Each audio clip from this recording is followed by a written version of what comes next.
मारा साहब, क्या मतलब सियासत से हटके जाते हैं, अपने गांव जाते हैं, ईद कहाँ मनाते हैं, क्या करते हैं? कुछ डिफरेंट होता है? अपने वोटर सपोर्टर्स में जाते हैं, किस तरह से ईद मनाते हैं? बहुत शुक्रिया। और क्लासा साहब आपको भी, रबिया खान आपको भी, और डॉक्टर साहब और आपके तमाम देखने वालों को ईद मुबारक। ईद पे तो रूटीन हमारा यही होता है कि हम इलाके में जाते हैं, वहाँ अवाम, कबीले के लोग, अजीज़ रिश्तेदार, और हमारे यहाँ ईद उल फितर जो है ना वो बड़े ही एक ट्रेडिशनली बड़े अनोखे अंदाज में हम मनाते हैं। मैंने हमेशा आई हैव लव्ड इट कि मैं अपने गांव जाऊँ। ये पहला साल है कि बदनामी इतनी ज़्यादा है कि ईद पे भी चाहने के बावजूद मैं नहीं जा सका हूँ, क्योंकि लास्ट टाइम जब मैं अपने इलाके में गया था, और मेरे इलाके में तकरीबन हम हालत जंग में हैं। अच्छा। तो इलाके में फिरना, लास्ट टाइम भी मैं जब अपने इलाके में फिर रहा था तो मेरे लिए भी आईडी लगाई थी, और वो तो इत्तेफाक से दूसरा कच्चा रास्ता ले लिया, बाद में पता चला कि जी ये बरामद हुई। और अच्छा। और अब जो हमारे खित्ते में बिलखसूस खैबर पख्तूनख्वा में जो सूरत हाल बन गई है, आए दिन धमाके, आए दिन थानों पे हमले और टारगेट किया जा रहा है लोगों को। तो ये जो पहली ईद है अब इस तरह हम गुजार रहे हैं कि इलाके पे नहीं जा सका। अलबत्ता अल्लाह दूसरी सबील निकाल लेता है, बच्चे, दोस्त, अहबाब आप जैसे लोगों से मुलाकात हुई। और अगर अपने इलाके में होता ना तो ये 2-3 दिन फिर बड़े हेक्टिक होते। अच्छा, क्या होता है इलाके में? इलाके में ये होता है सुबह सवेरे, सुबह की नमाज के बाद पहला दिन जो होता है, हमारे यहाँ रिवाज हैं कि हम जितना हमारा ख़ानदान है 25-30 फैमिलीज़ है, वो चाहे हमारी बातचीत भी बंद हो या दावत भी हो, लेकिन जो मस्जिद है हमारी वो एक है, हमारे परदादा ने बनाई थी। तो उसमें हम सुबह सवेरे नमाज पढ़ते हैं, सुबह की नमाज, और जो ही नमाज ख़त्म होती है तो हर घर से 1 या 2 डिश आए होते हैं। अच्छा। वो 2 डिश जो हैं वो रख के ना, फिर जितने भी जवान, बूढ़े, बुजुर्ग सब वहाँ पे तकसीम हो जाते हैं। 2-2, 4-4 डिशेज उनके दरमियान रख के हम खा लेते हैं। ये पहला मौका होता है साल में, चाहे बातचीत ना हो लेकिन उधर फिर हाथ भी मिलाते हैं, गले भी लगाते हैं, लेकिन वहाँ तक महदूद होता है। जो ही मस्जिद से बाहर निकलते हैं ना, इसके बाद जब घर जाते हैं सारे ख़वातीन को, बच्चों को ईदी, फिर जितने रिश्तेदार होते हैं उनके घरों में जाते हैं और हर खातून को, बच्चों को और उनको जो है ईदी देते हैं।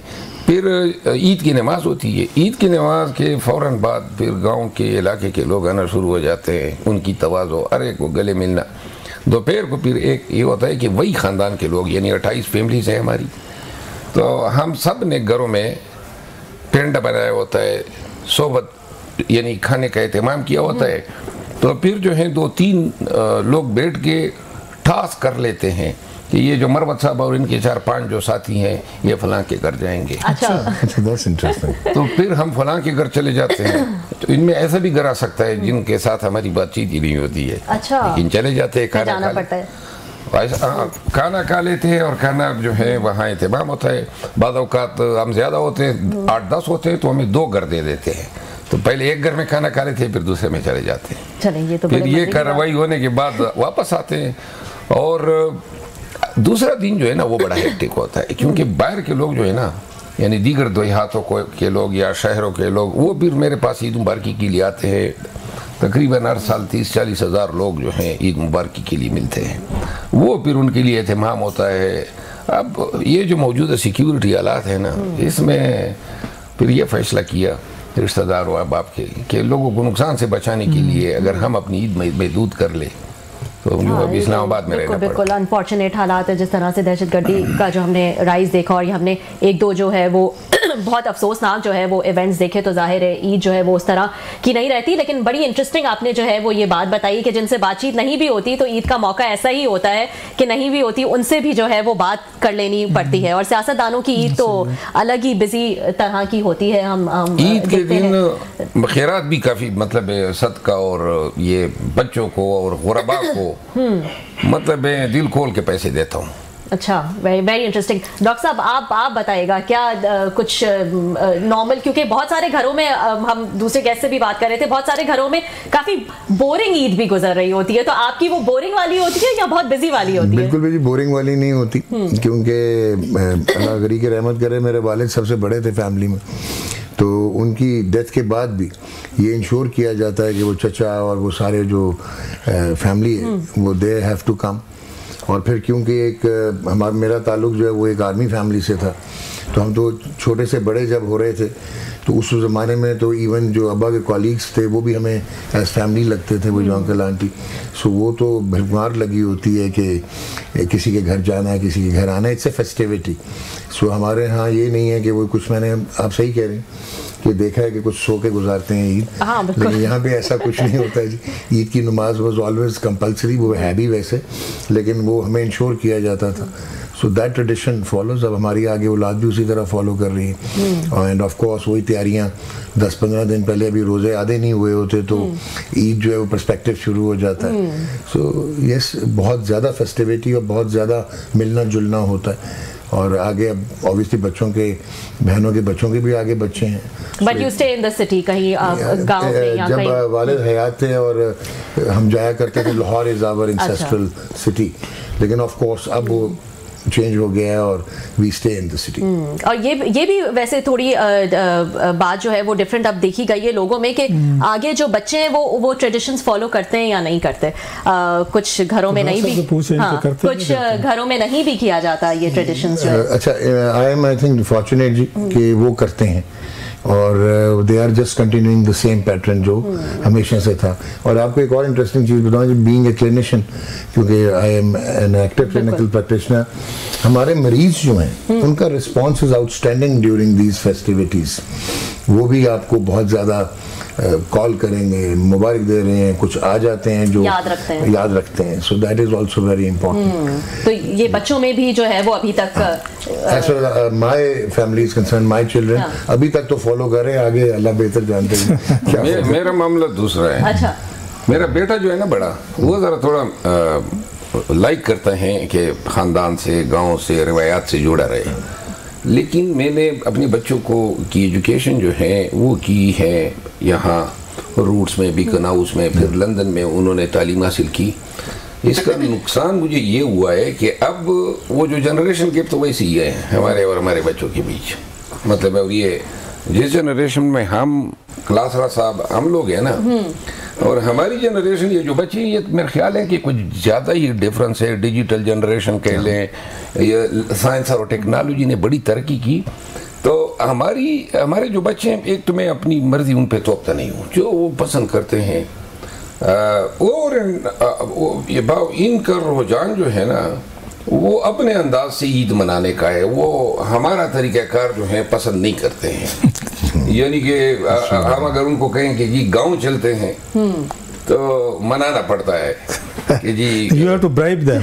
आपको ब्राइब करना पड़ता है कि हाँ जी अच्छा मैं चलूंगा तो फिर मुझे क्या मिलेगा। और वो जो छोटा है ना, वो तो जब मैं उनको वैसे ही बुलाता हूँ ना, अगर कभी कभार मैं मसरूफ़ हूँ और घर में इतला कर देता हूँ कि गाड़ी में ड्राइवर इनको ले आए, तो आने से पहले वो कहता है कि फिर मेरे लिए क्या लोगे। ये रोजाना की बात है। ये होते हैं मुज़ाकरात, ये होता है नेगोशिएशन ऐसा, and he might be very tough deal maker. अभी उन्हें पता है आप बाजूर फंसे हुए हैं तो जो मनवाना है मनवा लें। अभी जब आपके पास आ रहा था ना, तो अभी उसने कहा था कि भाई मेरा वो डिमांड क्या है, वाओ मील मुझे खरीद के दोगे। अभी वो वाओ मील खाने गया हुआ है। अच्छा सर जी, मैं थोड़ा सा इंटरेस्टेड हूँ, मुझे एक थोड़ा मिसिंग लिंक है। मेरी मरवा साहब की बड़ा पुराना हमारा, it goes back to 2009-10 onward. तो सर जी ये पॉलिटिक्स में कैसे आप एंटर हुए? ये मतलब अचानक हुआ है, प्री प्लान हुआ है? आपको तो मिजाज नहीं था इसमें पॉलिटिक्स में आने वाला। वैसे भी आप थोड़े से maverick type, no nonsense type, सीधे ब्लंट, तो सियासी आदमी को तो थोड़ा सा दाएं बाएं कुछ इधर उधर, कि आप मतलब आप में वो चीज़ एक तरह से नज़र नहीं आती। लोगों को हो सकता है पसंद आती है, आपका ये स्टाइल पसंद है, लेकिन सियासत में कैसे है आप? इस तरह है, जब आपकी और मेरी जान पहचान हुई उस वक्त मैं जज था। यस। और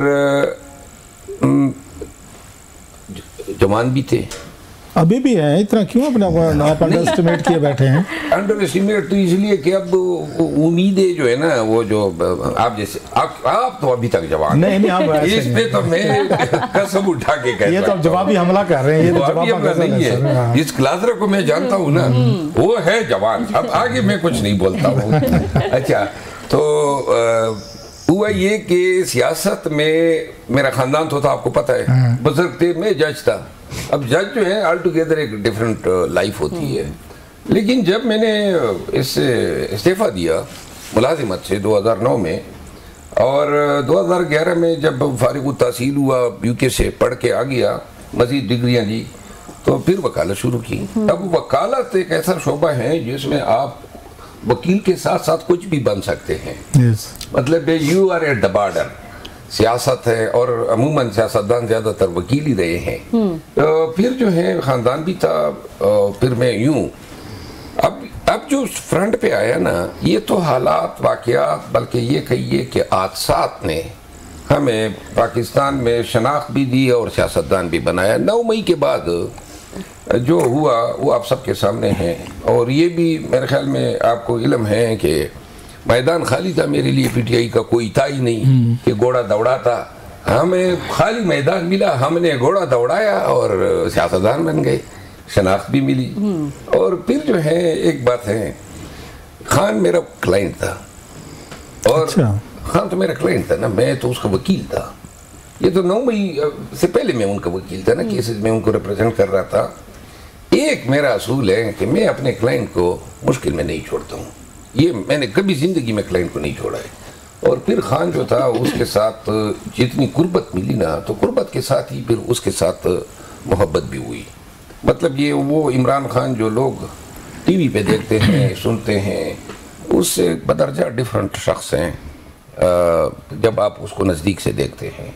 खुद बजाते खुद जो है, खान ने मेरे साथ कभी बुरा नहीं किया, बहुत ही केयर किया है, मोहब्बत दी है, ट्रस्ट दिया है, हमेशा मुझ पे एतमाद किया है, और इंशाल्लाह बेहतर वक्त भी आएगा। डॉक्टर साहब, आपका बड़ा वैराइटियल एक वो है, बैकग्राउंड है। जैसे मरवत साहब का भी डिफरेंट है, मतलब मैंने कहा हमारा तो more than it goes back long time.